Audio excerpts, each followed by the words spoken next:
Mary Shelley's Frankenstein. When I first read it, my initial reaction was, this is kinda sexist. Especially considering it was written by a 19-year-old woman of all people. But after my second read through, I understand more about why it's set up in such a way. It critiques gender roles, specifically the long-standing societal expectations that women are passive and just let the world pass them by and let stuff happen. And even though it was written 200 years ago, it's still super relevant. The concept of female passivity has been around for so long, and it's ingrained in so many aspects of popular culture that we know and love, like video games even. The first female character we're introduced to in Frankenstein is Margaret Seville, Walton's sister who's receiving his letters at the beginning and the end of the novel. Although she is the first female who is mentioned, I'm not really sure if I really consider her a character for the sake of this video because she doesn't receive any development. We never actually get to see her, and her main role in the story seems to be receiving Walton's letters detailing his trip to the North Pole. In other words, Margaret's used to set up the context for the story because she's receiving the letters that Walton is writing her at the beginning leading up to his trip to the Arctic, and that's ultimately the setup for his encounter with Victor. After this, she isn't mentioned again until the end, at which point she's still sitting there receiving letters from her brother. Margaret's absence for most of Frankenstein shows that women in the story are depicted as passive and nothing more than objects to advance the plot. In the case of Margaret, this is due to her only role in the story being the recipient of Walton's letters, meaning that she's the only reason why he's telling us this story in the first place. Another woman in the novel who I don't really know if she's considered an actual character is Victor's mother Caroline, who dies right before he leaves for university, so we never really know what she's like either. But the first female character we actually get to see is Elizabeth, Victor's adopted sister. After Caroline dies, she replaces her as the woman of the house. Aside from writing Victor letters with updates about what's going on back home, she doesn't do much aside from marry Victor at the end of the novel, and then get killed by his monster.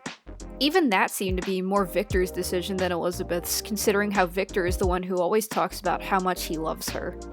This relates to female passivity because Elizabeth didn't seem to have any opinions about Victor wanting to marry her. She just took whatever happened, like how she was destined to basically become the new housewife for the Frankensteins, and then become Mrs. Victor Frankenstein. She only married Victor because he wanted her to. Because of this, she's characterized as submissive. Up next we have Justine, who's living with the Frankensteins as a servant after her mother passed away. Due to her being a servant, she's considered to not be dominant right off the bat, as she's only doing stuff for the family. Basically a housekeeper. This means that once she's falsely accused of William's murder, she's doomed from the start. Even though she was innocent, the evidence pointed to her, leaving her with no choice but to fess up for what she didn't do. Because she dies so early on, we don't get to see her character develop.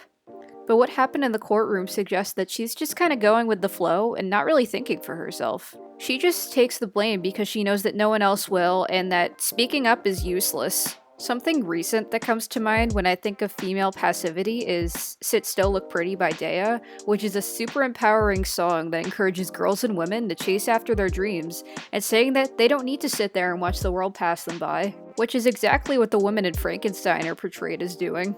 Dea criticizes the societal expectation that women should do nothing except, well, sit still and look pretty. There's also a lot of female characters featured in popular media that are disposable in the same way as the women in Frankenstein, in the sense that they only exist to motivate the male characters to pursue their goals.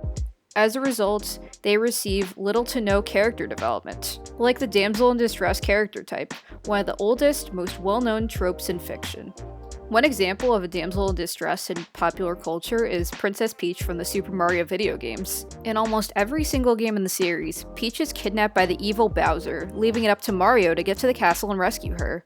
And she doesn't even try to escape, she just sits there and waits for Mario to show up. The whole game revolves around Mario going through different worlds just so he can rescue Princess Peach. It's just like how without Margaret being at home with her husband and children, Walton would be telling us his story. If Princess Peach hadn't been kidnapped by Bowser, then Mario wouldn't have saved the day and, well, the game wouldn't exist. Lots of other video games feature a damsel in distress, like Princess Zelda from the Legend of Zelda series, who, in almost all the games, is rescued by Link from evil forces. Frankenstein provides a unique lens that we can use to explore the expectations that women should remain passive and silent, just living by whatever the world throws at them.